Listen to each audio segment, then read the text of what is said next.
Welcome, everybody, to the latest episode of X Factor. I know I always say this, but I'm really excited today to welcome six-time CFO David Fleming, who has transacted no fewer than 25 buy-side add-on transactions in the follow-on integration. And we're going to talk through how management can do more to drive M&A activity in partnership with their sponsor and not be overly dependent on those sponsors. And when that happens, everybody wins professionally, financially, et cetera, et cetera. So with that said, David, thanks so much for joining. Welcome. Oh, glad to be here. Thanks for having me, Rob.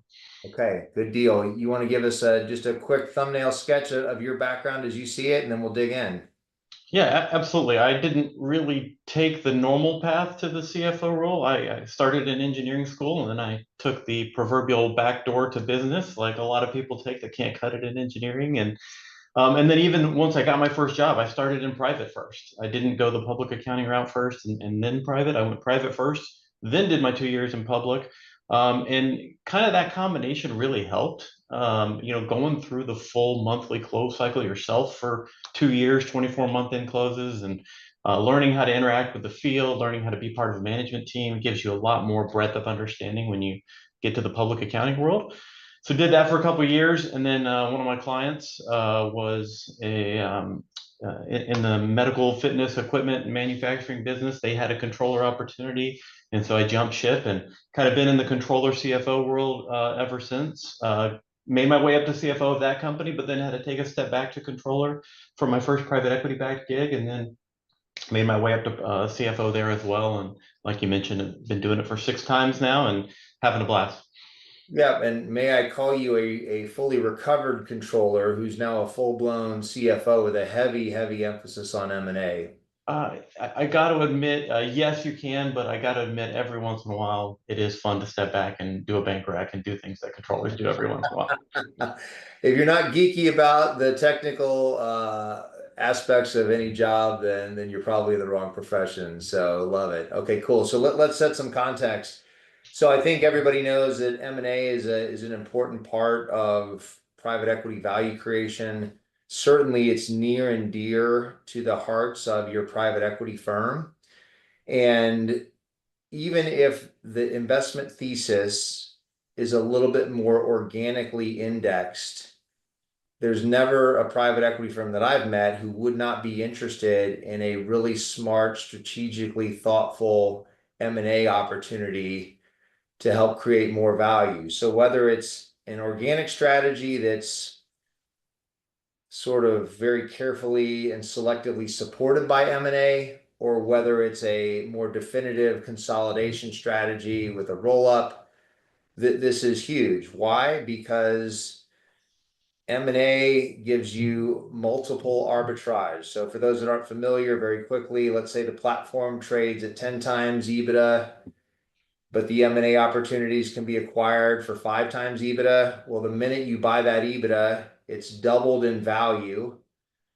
And beyond that, you're going to have some post-integration synergies to blend the multiple even better from an attractive, like blended standpoint, so that when you do exit, everybody wins. But David, what's your take and quick pitch on why M&A is so valuable from a financial standpoint?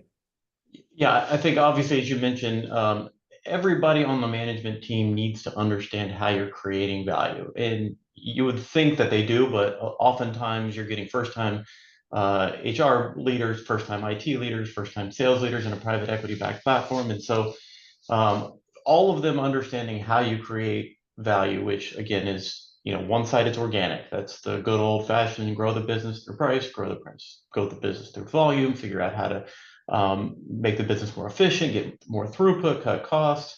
But then M&A is a huge value creation. And more often than not, all of these folks that are sitting at the table that are leading their functions, they're equity holders as well. So how do you create, your own financial value growth is by helping the company create this value growth, and M&A is going to be a huge part of that. And I think it's super important. I've talked about this in some of my pitches before as well, is you need to all be able to function at the same level. I take the picture of like the cat in the hat, where he's spinning plates on his feet and his toes and his fingers. And if one of the functions in your business isn't able to go at the same speed and at the same level as all the rest of them, you're going to fail at M&A. So you really have to set the table. If you're going to be a roll-up strategy, you have to have your HR function ready to integrate, ready to buy companies, ready to diligence. You have to have your environmental team, right? All of the different departments in the group have to be excited about it. They have to know how to do it, and they have to have the time for it. Yeah, outstanding. And beyond building a bigger, better, stronger business that's going to sell for a better enterprise value number, which is going to put more money in management and private equity's pocket. If it's a secondary buyout exit, the business is going to be seen as even that much more attractive by the incoming sponsor. Why? Because through M&A, by definition, the company will have expanded its total addressable market. So it's now playing in a bigger pool of opportunity.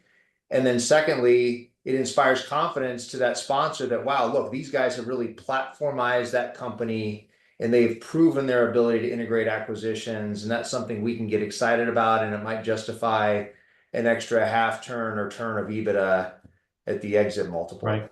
Right. Okay. Absolutely. Good deal. So stepping back, like early days, you join a company, let's say it's more recently private equity backed. What are you doing to work with your sponsor and management colleagues to get organized on an M&A strategy?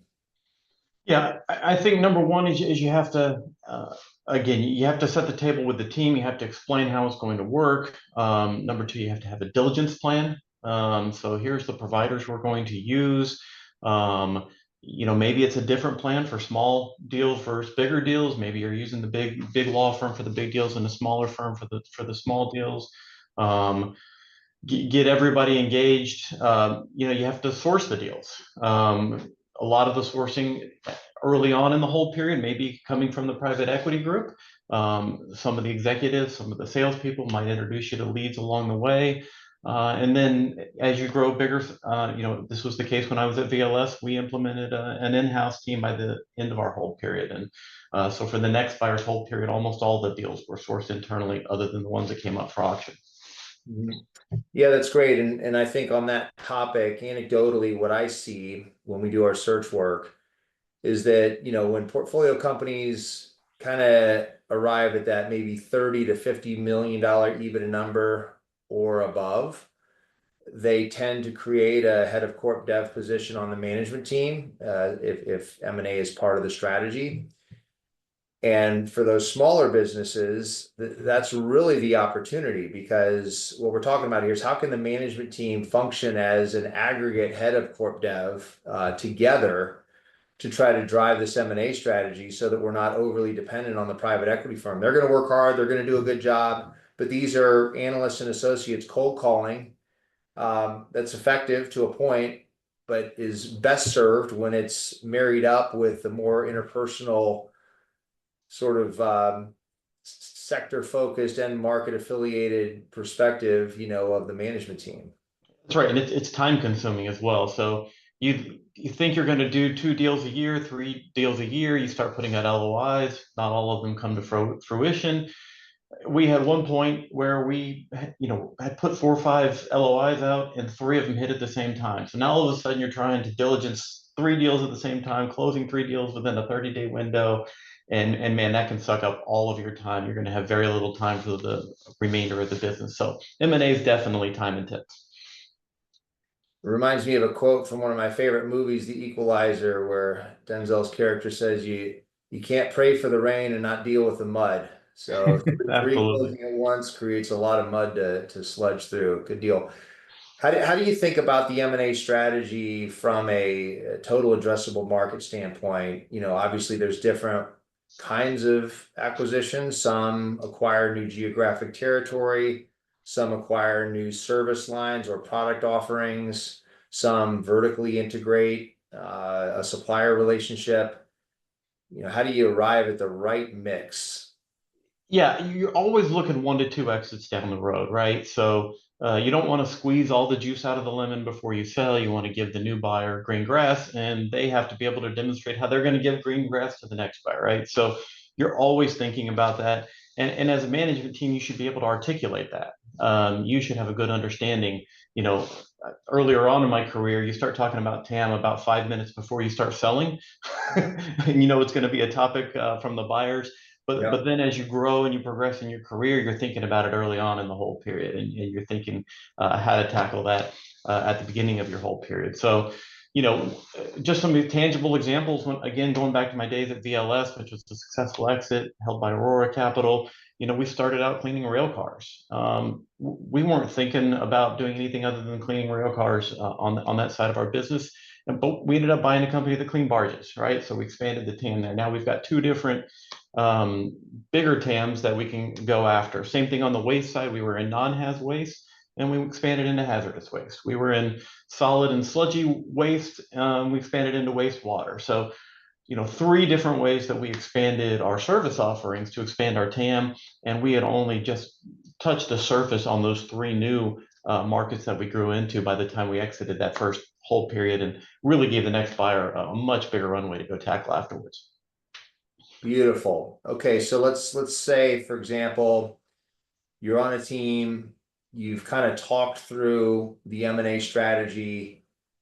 The management team understands the importance of lending a hand to the private equity firm's effort. They understand the different types of M&A we might do around how it impacts the business mix. So how do we start to fill the management-driven pipeline of would-be targets? All right, say that one more time. Yeah, so how does management start to fill the pipeline of would-be M&A targets that it can start to try to cultivate and ultimately originate?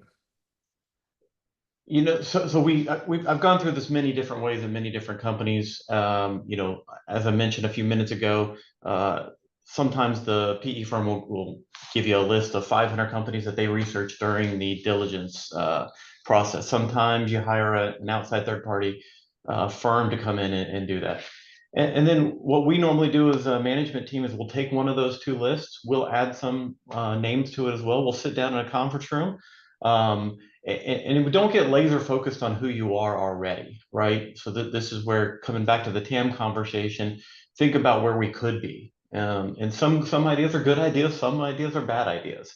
Mhm. So you have to understand what makes you valuable. So are you a business where you have super recurring revenue? Well, you don't want to start buying episodic revenue businesses, and that'll dilute your multiple. Are you a very high margin business? Are you pulling in 30, 35% EBITDA? You don't want to go buy a 7, 8, 10% EBITDA company, even if it's attractive from an arbitrage standpoint. So understand what makes you valuable as a company. You know, you take the list of names and then you prioritize. So a lot of times we'll just sit down. This is tier one list. This is tier two list. This is tier three list, and you start making phone calls, meeting people at industry conferences, and you know, whichever one sticks, stick. Those are the Okay, ones you take. so let's have some fun with this. So I'm not sure our garden variety CFO out there thinks of themselves as a, forgive the term, but a cold caller, but you've done this yourself.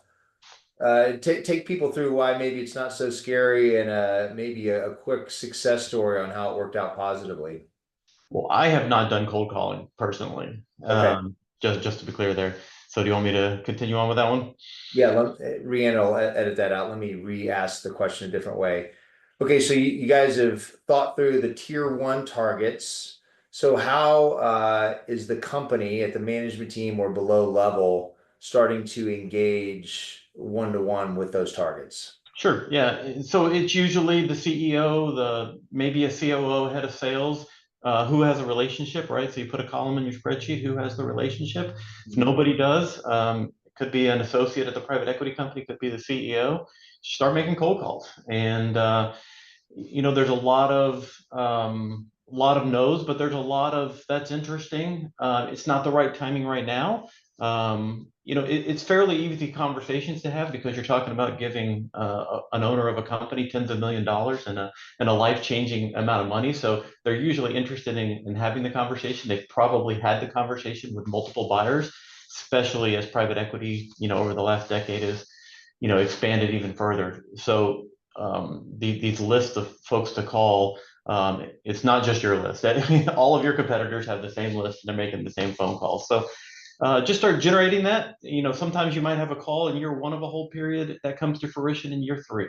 And so some of them are more immediate. So you just lay the groundwork, make the calls, and just wait for when the timing's right for both parties. That's right. And so of the 25 or so deals that you've been a part of on the buy side, roughly how many of those did management help originate?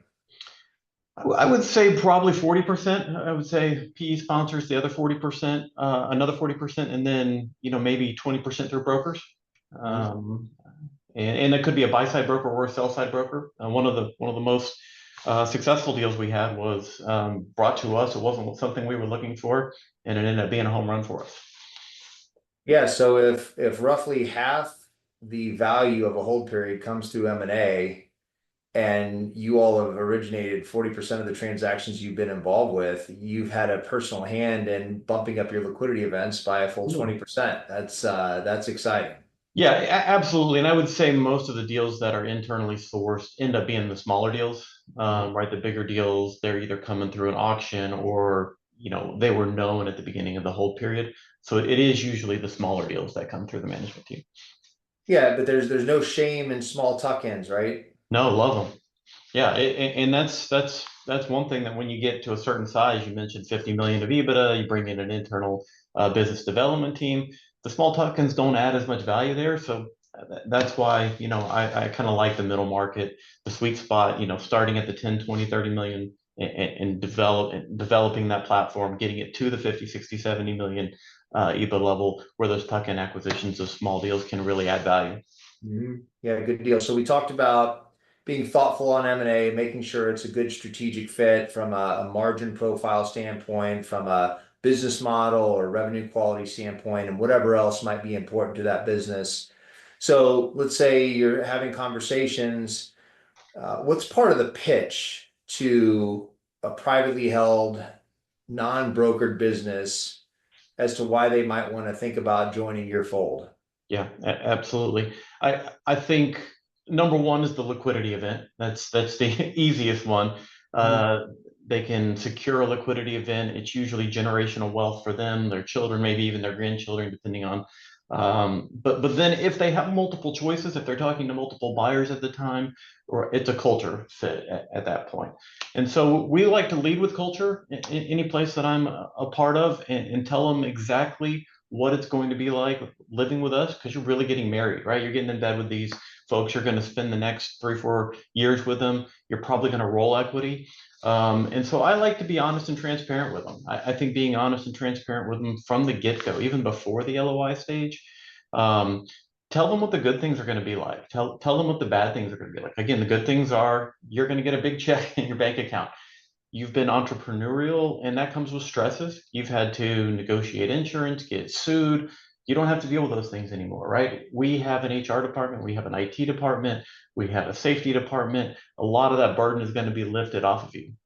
From a bad standpoint, you're not your own boss anymore, right? So we're going to have to collaborate together. You can't make autonomous decisions without us anymore. Um, and then but it's going to be successful when we do this together, when we rely on each other, when we set our egos aside, and more often than not they're rolling equity, and so we have aligned incentives and we can have a successful outcome together. Mhm.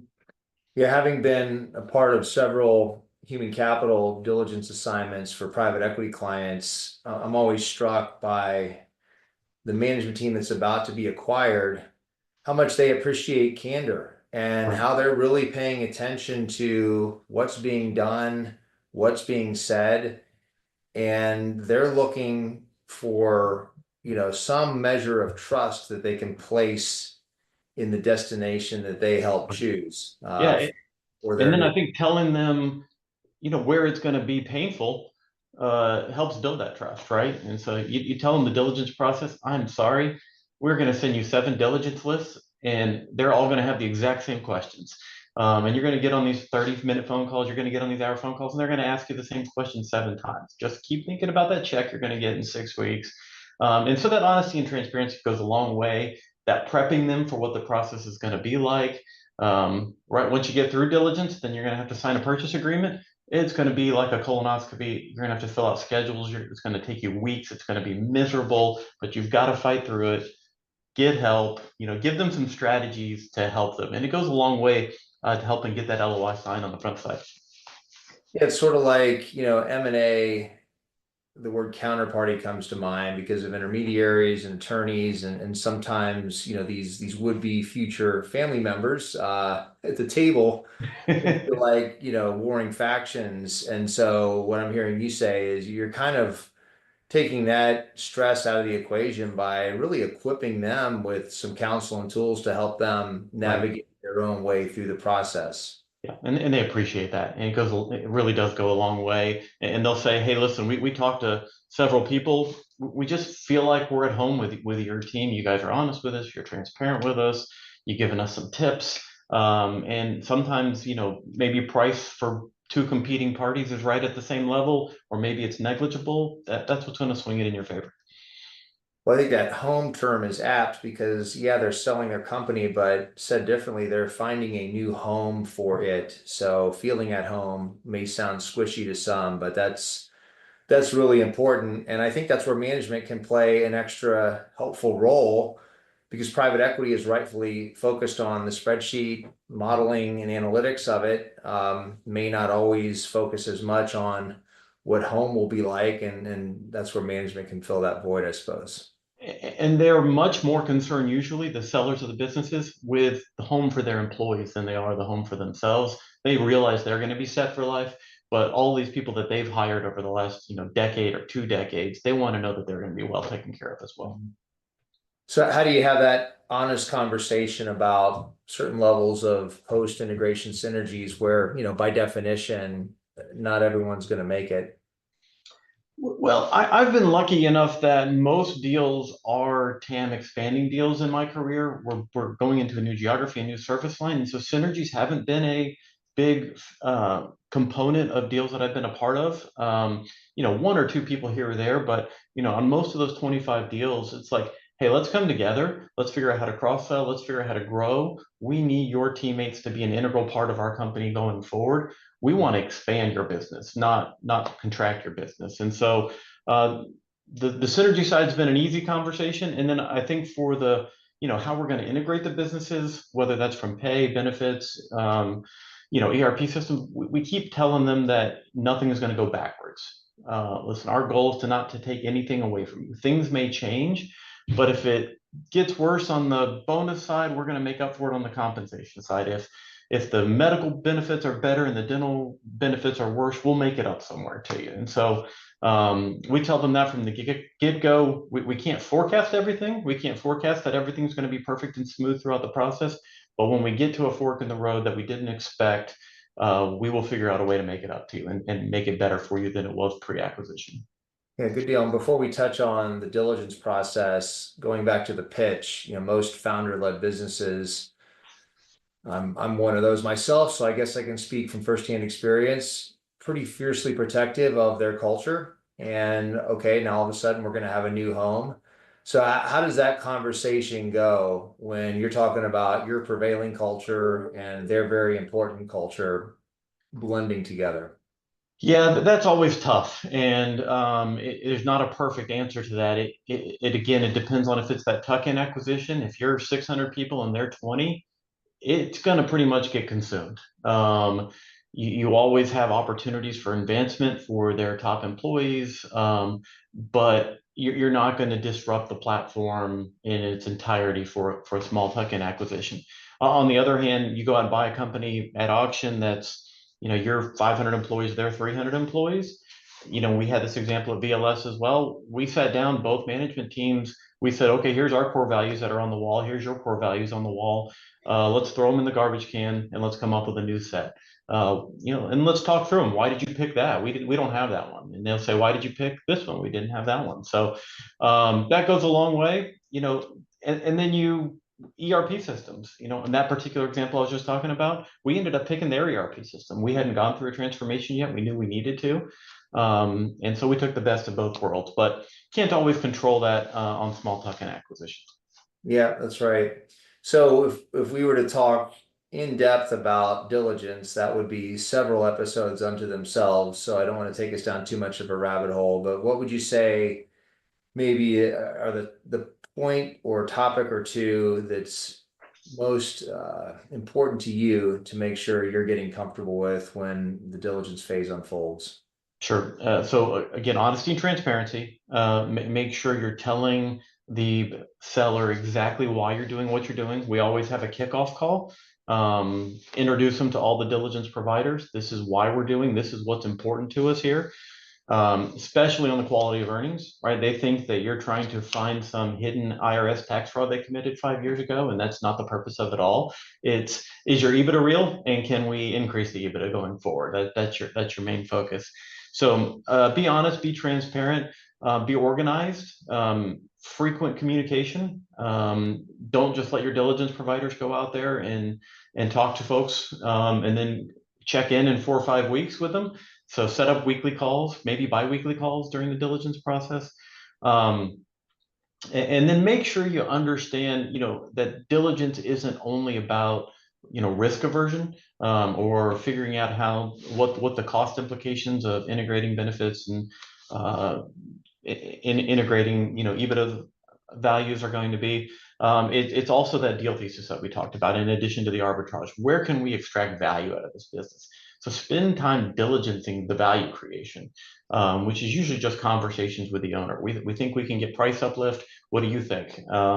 We think we can get some cost synergies. What do you think we can?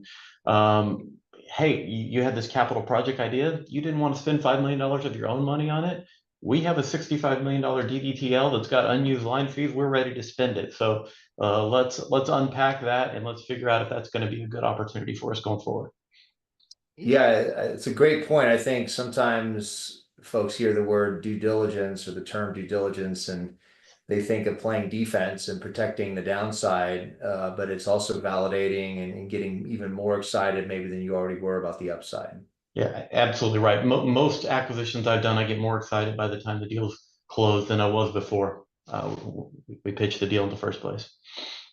Yep. Yeah, good deal. So now the deal's closed. What's on your mind when we think about integration? Yeah, integration, again, we talk about integration during the diligence process. Hey, the deal does not close when the paperwork is signed, when the money's in the bank account. That's when the deal is just beginning, right? So now we have to put in place everything we talked about during diligence. We have the 100-day integration plan, and everybody's involved in the 100-day integration plan. It's not just the CFO leading it. If you have a in-house biz dev team, it's not just them leading it, it's everybody. And it's the platform folks on the calls, and it's the acquired companies folks on the call. And you set the stage early. We are going to rip the Band-Aid off. We are going to get this. I'm a big fan of quick integration, rapid integrations. I've seen too many companies that leave things unintegrated years later down the road. And when you get to the exit process, the buyers can sniff that out. It looks like you're a dysfunctional management team. It looks like you're unintegrated. So I'm probably thinking there's some rocks to be uncovered here that are going to surprise me after I buy your company. Why didn't you integrate them, right? So I believe in the 100-day integration plan. Probably 2 calls a week out of the bat, 30 minutes to an hour a piece.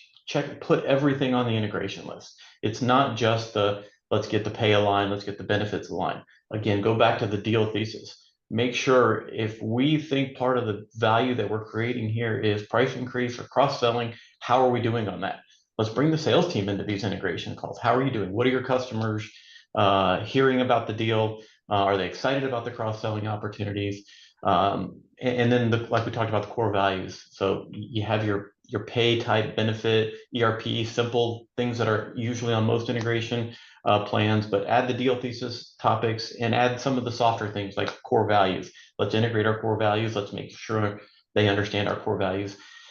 And then I'm hoping that by the time we get to 60, 75 days, 95% of the items on the integration plan are checked off the list and we're done. And people are starting to say, hey, this call needs to only be 5 minutes going forward. And by the time we get to 100 days, everything's done. Yeah, good deal. So in terms of resources and how you staff this, I've got clients that do it a couple different ways. Some of them will, sort of use extra resources or lower level resources to help drive integration while the senior team focuses on the core business. I've got another client that thinks the exact opposite, that they'd rather bring in temporary help to run the basics of the core business while some of their more talented people on the senior team are heavily focused on integration. But either way, you've got a big new lift with finite bandwidth. So how do you attack it from a resource standpoint? Well, I think the most common tactic is just stress everybody out and overwork them.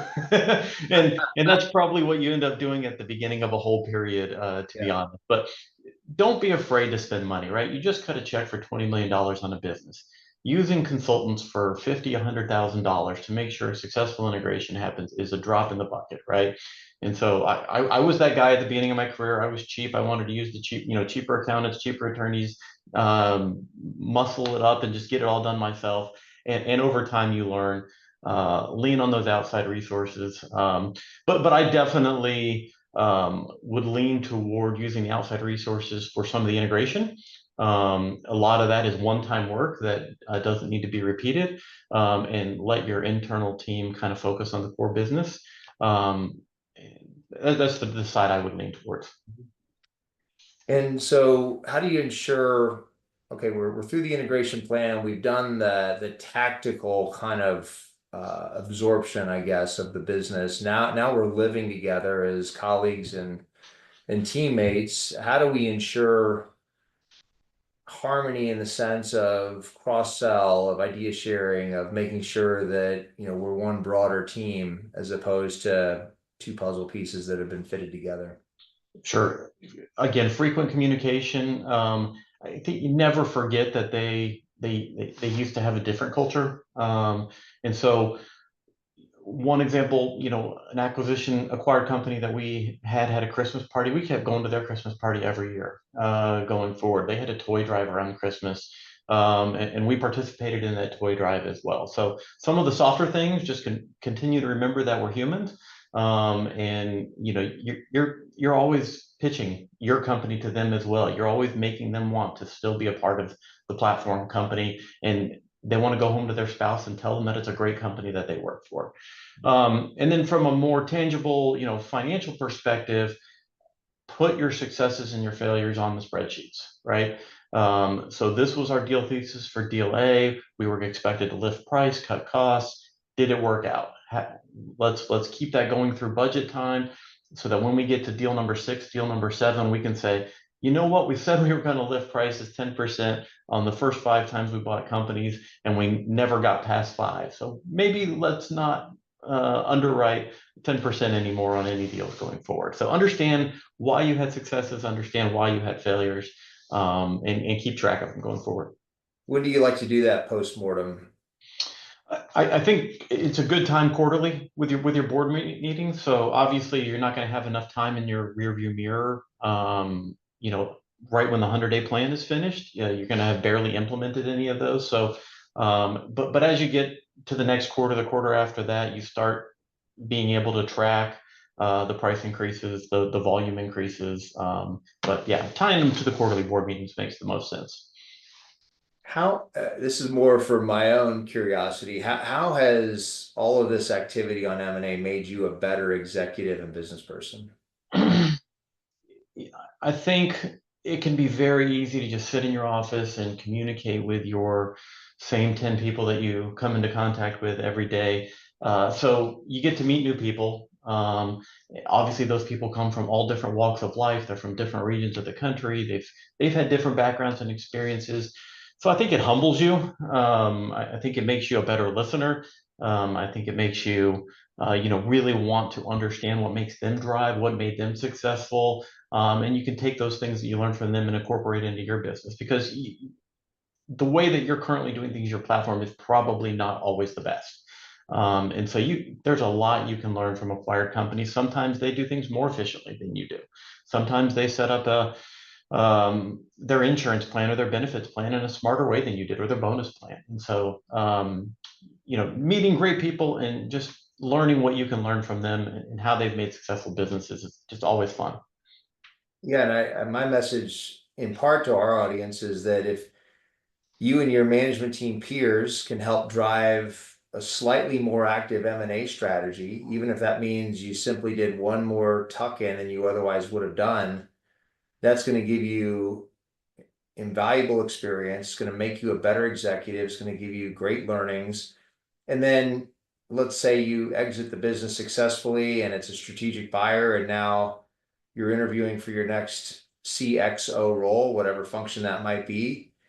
Those interviewers are going to be excited that you did M&A work, that you lent a hand to the origination process, that you know, got your hands dirty on the integration. Why? Because it's relevant experience, but also private equity loves executives who dealt with complexity. And when you're doing M&A, you're by definition making your business, incrementally more complex. That's right. Yeah. Fantastic discussion. I feel like I need to take a breath. We're covered a lot of ground today. This has been incredibly valuable. David, anything I didn't ask or that you'd share with our audience in parting? Yeah, I think have fun with M&A. It can be stressful. There's a lot added to your plate during the M&A process, so just have fun with it. It's an opportunity to travel, see new cities, meet new people that you otherwise probably would have never met. Like I just talked about, it's a way to learn new things, new processes that you can implement into your best practices. And then when you're doing M&A, just be yourself. Be honest, be transparent, be friendly, listen. And then once the deal closes, hold each other accountable for the execution, and figure out what works and doesn't work and implement that for the next deal. Yeah, I always have a college football analogy when it comes to M&A because, on one hand, the head coach has got to run a pretty tight, well-run program. But when you're in the living room of that family and you're assuring that their child will be in good hands during 4 years when they will grow from a young person into a young adult, that's where a lot of these decisions get made. So that authenticity, that sincerity that you pointed out time and again here today has got to be at the forefront. Absolutely. Yeah. Okay, David, thank you so much. If you don't mind, we'd like to have you back in a year or so and dig into another topic of interest. Absolutely. Sounds great. I appreciate you having me on today, Rob.